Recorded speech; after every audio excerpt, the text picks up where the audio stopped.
There's no feeling more intense than starting over. If you deleted your homework the day before it was due, as I have, or if you left your wallet at home and you have to go back after spending an hour in the commute. If you won some money at the casino and then put all your winnings on red but it came up black. If you got your best shirt dry cleaned before a wedding and then immediately dropped food on it. If you won an argument with a friend and then later discovered that they just returned to their original view. Starting over is harder than starting up. If you're not ready for that, like if you've already had a bad day, then what you're about to go through might be too much. Feel free to go away and come back. I'll be here. Alright, thanks for coming with me on this trip.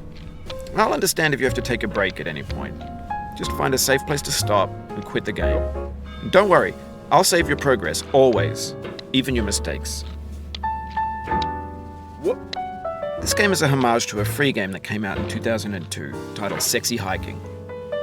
The author of that game was Jazuo, a mysterious Czech designer who was known at the time as the father of B games. And B games are rough assemblages of found objects. Designers slap them together very quickly and freely, and they're often too rough and unfriendly to gain much of a following. They're built more for the joy of building them than as polished products. In a certain way, Sexy Hiking is the perfect embodiment of a B game. It's built almost entirely out of found and recycled parts, and it's one of the most unusual and unfriendly games of its time. In it, your task is simply to drag yourself up a mountain with a hammer.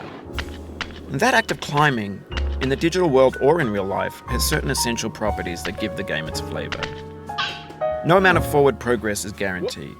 Some cliffs are too sheer or too slippery. And the player is constantly, unremittingly in danger of falling and losing everything.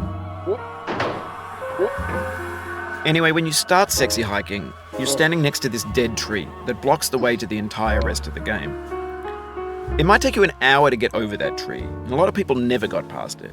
You prod and you poke at it, exploring the limits of your reach and your strength, trying to find a way up and over. And there's a sense of truth in that lack of compromise.